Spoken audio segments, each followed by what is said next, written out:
तो अभी हमने बात करी default post category and default post format. Now comes default editor for all users. Default editor कौन सा है?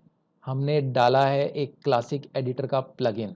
अगर आप चाहते हैं ब्लॉक एडिटर को यूज़ करना, हर पोस्ट में हमने बात की थी कि जब हम किसी पोस्ट को एडिट करते हैं तो ये बड़ा ही बेसिक सा एक इंटरफेस आपको नज़र आता है, जिसमें विजुअल एंड टेक्स्ट ये दो चीज़ें होती हैं, जो कि अब ऑब्सोलीट हो चुका है वर्डप्रेस की तरफ से।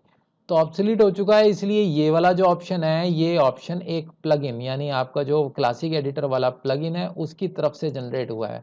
अगर मैं उस प्लगइन को डिसेबल कर दूंगा या आपके वर्डप्रेस में वो प्लगइन इंस्टॉल्ड नहीं है, तो ये ऑप्शन आपको नज़र नहीं आने वाले हैं। यहाँ पर दो चीज़ें हैं, classic editor and block editor, की किस यूज़र को हमें कौन सा एडिटर बाय डिफ़ॉल्ट असाइन करना है।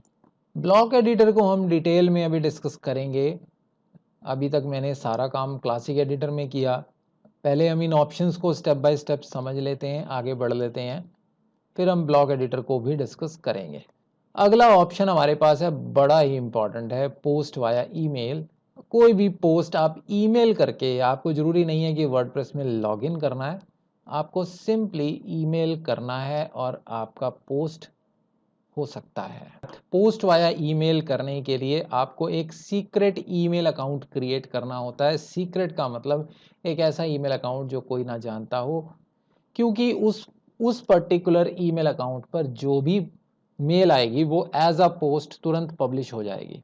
फिर उस ईमेल अकाउंट के एसएमटीपी आपको कनेक्ट करने हैं। एसएमटीपी आप जानते हैं ना, एसएमटीपी जैसे आप अपने फ़ोन में मेल को कॉन्फ़िगर करते हैं या आउटलुक को कॉन्फ़िगर करते हैं, तो आपको सिंपली पॉप3 के थ्रू इसको कनेक्ट करना है। पॉप3 की सेटिंग्स मैं आपको दिखा देता हूँ जीमेल में।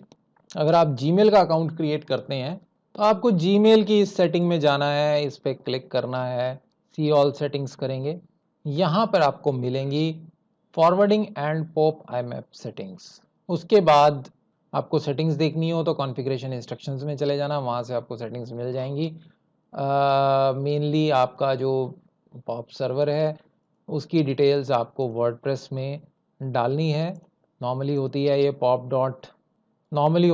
pop.gmail.com। हम जीमेल से ये सेटिंग्स कॉपी कर लेंगे इस टाइप से, और लॉगिन में वो ईमेल आईडी आप डालेंगे जो कि आपने अभी बनाई है, ठीक है।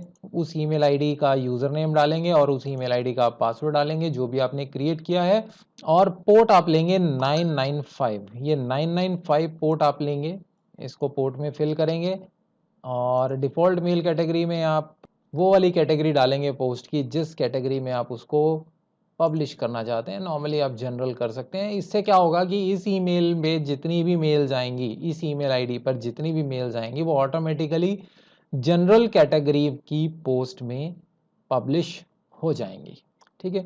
ये बेसिकली ऑटोमेशन के लिए है ये प्रोसेस। इससे क्या होता है कि जैसे बहुत सारे न्यूज़ रिपोर्टर्स हैं, अगर आपके पास आप एक न्यूज़ वेबसाइट चलाते हैं तो सभी रिपोर्टर्स को आप कह सकते हैं कि इसी ईमेल आईडी पर मेल डाल दें अपनी न्यूज़ बनाकर, वो जैसी मेल आएगी वो ऑटोमेटिकली पब्लिश हो जाएगी। तो आप अपनी सहूलियत के अनुसार इस फीचर का यूज़ कर सकते हैं। नेक्स्ट ऑप्शन है हमारे पास अपडेट सर्विसेज। अपडेट सर्विसेज का मतलब है कि जैसे ही आप कोई एक पोस्ट पब्लिश करते हैं, उस पोस्ट के पब्लिश होने की इंफॉर्मेशन आप किसी सर्विस प्रोवाइडर को देना चाहते हैं, तो उसके लिए आप उसका यूआरएल यहाँ पर डाल देंगे। एक वेबसाइट है, बेसिकली पर्पस क्या है अपडेट करने का? ट्रैफिक। हम नोटिफाई करना चाहते हैं कि एक नई पोस्ट आई है।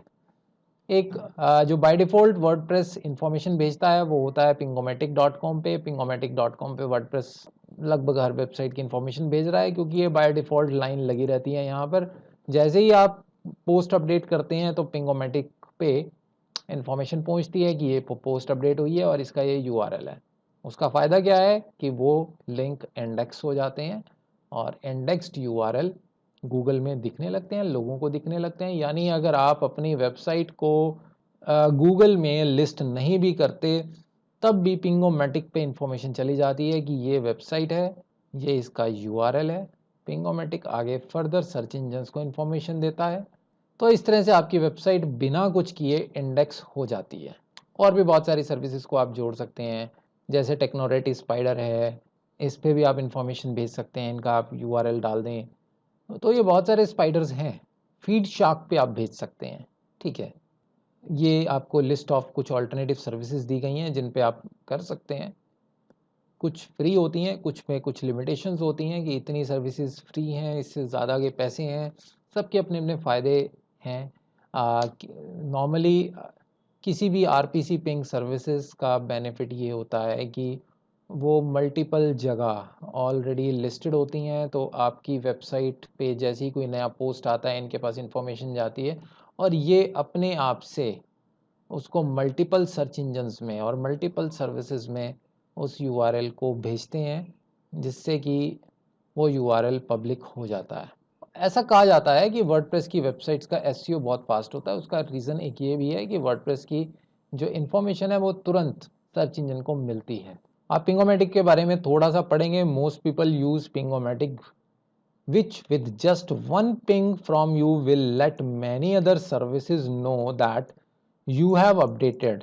As for why Pingomatic puts it best, इसके डिटेल में आप जाएंगे। Pingomatic is a service to update different search engines that your blog has updated. तो इसीलिए वर्डप्रेस वेबसाइट के यूआरएल को आपको लिस्ट करने की ज़रूरत, इंडेक्स करने की ज़रूरत नहीं पड़ती। नॉर्मली और भी बहुत सारे मैकेनिज्म वर्डप्रेस में ऑलरेडी होते हैं, जैसे एक्सएमएल साइट मैप ऑटोमेटिकली इसमें बनता है, ठीक है। इसका फीड अपने आप बनता है। अगर एक बारी सर्च इंजन को इन्फॉर्मेशन मिल गई कि एक वेबसाइट है, तो उसका site map automatically search engine time to time crawl करता रहता है, जिससे कि उसको इन्फॉर्मेशन रहती है कि क्या अपडेट हो रहा है। तो ये था हमारा राइटिंग